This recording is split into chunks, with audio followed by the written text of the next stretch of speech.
Sasabihin natin ang 10 psychological facts patungkol sa human behavior or pag-uugali ng isang tao.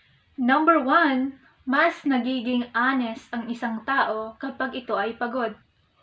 Kapag antok o drained ang isang tao, ay humihina ang self-control niya. Kaya, mas totoo ang sinasabi. Minsan masasaktan ka, minsan naman ay okay naman ang magiging usapan nyo. Kaya kung gusto mong makipag-usap sa karelasyon mo about sa relationship nyo, mag-usap kayo ng gabi at hindi umaga kung kailan ay bagong gising. Number 2, kapag tahimik ang isang tao, hindi ibig sabihin nito na wala siyang pakialam. Kadalasan kasi ang pagiging tahimik ay resulta din o ibig sabihin din ay madami siyang iniisip. Pinipili lang ng isang tao na manahimik kaysa magsalita kung kailan ay baka may masabing pagsisisihan lang. Pangatlo, mas naaalala ng utak ang malulungkot na alaala kaysa sa masasayang alaala.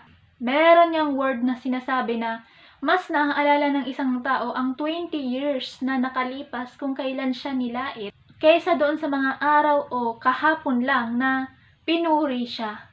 So kahit gaano pa yung katagal ay talagang naaalala yan ng isang tao.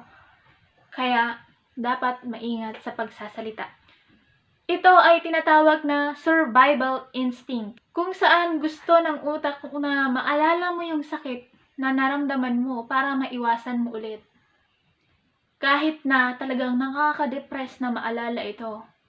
Pang-apat, ang sobrang bait na tao ay meron niyang pinagdaanan na napakatinding trauma. Dahil ayaw nilang maranasan yung sakit na naramdaman nila noon. So, ayaw ng isang taong mabait na maranasan ng isang tao kung ano man yung naramdaman niya. Pang-5, kapag paulit-ulit kang naiisip ng isang tao ay may emotional connection na. So, ibig sabihin ay hindi ito magic. Kapag kayong dalawa ay nakaranas ng sakit, lungkot, saya, paulit-ulit mo talaga itong maaalala paminsan-minsan. Pang-6, ang taong palaging tumatawa kahit sa maliliit na bagay ay ang siyang tunay na malungkot. So, ginagamit ang tawa bilang isang defense mechanism para itago ang totoong nararamdaman. At syempre, para hindi mag-alala ang iba. Pang-7, mas nasasaktan ng isang tao sa tahimik na paglayo na walang closure kesa sa malinaw na pang-iiwan. So, mas masakit talaga kapag ikaw ay ginost ng walang paalam. Syempre, ginost ka nga.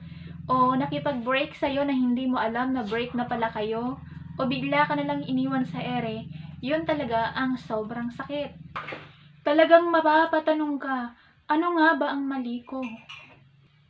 Pang-8, kapag biglang nagbago ang ugali ng isang tao ay mayroong malalim na dahilan.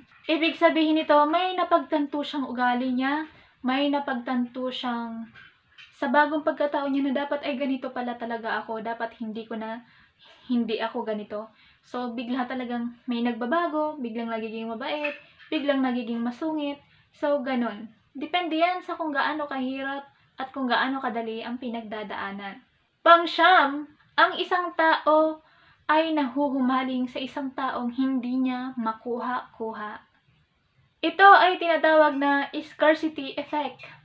Kumbaga, may isang tao kang gustong-gusto mo pero hindi mo makuha-kuha o hindi mo maging girlfriend o maging boyfriend. So, ito ay paulit-ulit na parang iniisip mo. So, ito ay hinahabol ng ating isipan. Pang-10, ang taong sanay mag-isa ay hirap ng humingi ng tulong. So, ibig sabihin nito ay nasanay na. So, nagkaroon ng pagkakataon na yung isang tao or ikaw, nasanay ka na noong humingi ka ng tulong ay walang tumulong at nalampasan mo yun kahit walang tumutulong sa'yo. Kaya, ang nangyari ay hindi ka na humihingi ng tulong. Ang sabi nga, kapag dumaan ka na sa isang problemang napakabigat na mag-isa ka lang, darating yung pagkakataon na kaya mo na lang maging mag-isa. So, kung nagustuhan mo ang video na to, don't forget to like, share, and subscribe para lagi kang updated sa ating mga latest video. Don't forget to comment kung ano yung mga gusto mong topic about psychological. So, bye-bye and thank you so much for watching.